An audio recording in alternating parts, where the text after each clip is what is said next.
Today we really want you to think about the different ways we communicate nowadays compared to years ago. For example, voice. I actually remember when we were on a party line on the farm when I grew up, and there were lots of people who used the same line, so you could pick up the phone and you'd hear somebody talking. And I remember back even when we used to listen to how many rings were on the phone. So now voice calling has changed tremendously due to the fact that we can carry our phones with us. Texting has become very popular. There's plus and minuses to texting. There is a great way to communicate without the disruption of the communication. We can still instant message. Companies still use that. Snapchat, in terms of the picture. Blogging was very popular a number of years ago. I'm not sure where it's at today, but people are able to express their ideas and then get comments on those ideas. A lot of good things about blogging. It forces us to, if you're concerned, it forces you to write. And then, be conscious about your writing because somebody else is going to read it. You're able to express your ideas and so forth. A blog comes from the word of a web log, by the way. Microblogging, Twitter, has become really popular where we limit the size of what you can say so people can distribute information very quickly.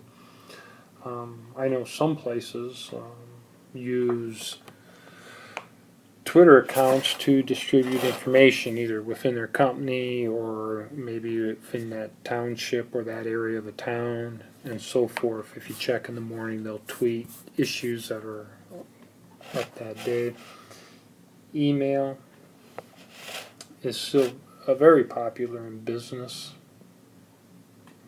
The ability to send a message, and not having to read it right away and so forth, and then track messages and keep track of business items over time. And of course, personal email is still being used.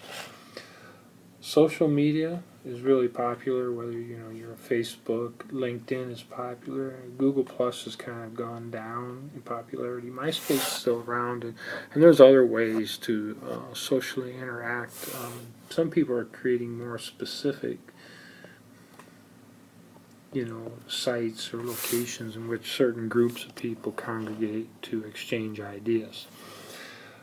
Our ability to communicate this way, we want to be concerned about using this communication compared to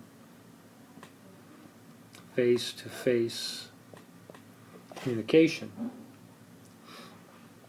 I believe the issue here starts to become what we would say using some of these means of communications compared to what we would say if we were face-to-face with a person.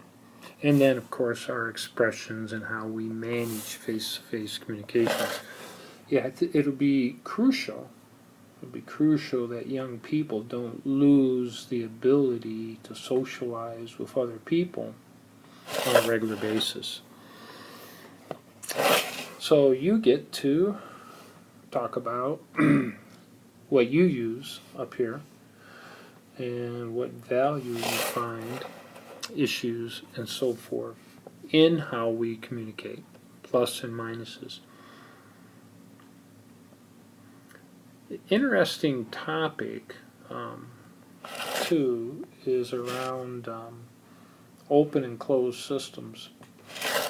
And without me giving you too much information here, we want you to think about systems and what they were like. So let me give you an example.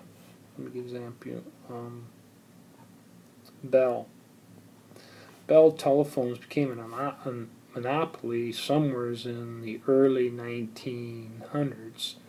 About 1910, 20, right around in there. And I believe they were that way until about 19, maybe 84. maybe in the late 70s or something. And they were a monopoly. They were very much a closed system. Okay. Another example, Apple. Apple still tends to believe in the closed system. Okay, this goes all the way back to Steve Jobs.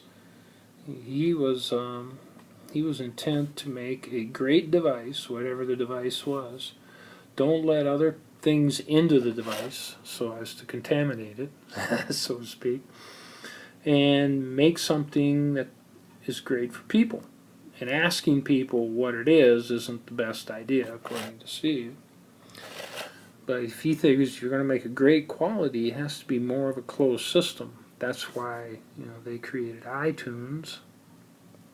Kind of closed. You have to pay to get the music and so forth. To get their software and all those things, it has to go through Apple. They're going to make sure it matches the quality they want. There was a time when you could only buy Apple printers to run on Apple Macintosh computers. I remember those days back in the mid-'80s, early to mid-'80s. I'll be close to mid-'80s, where you had to buy everything from Apple. So there's a couple examples of closed systems. So what you want to think about is the Internet. Is it very closed or not? Is it more closed maybe in China than it is here? And based on your thoughts on the Internet, is it open, or is it more of an open system that allows large usages, or is it more closed? And then think about which would be the best for the Internet.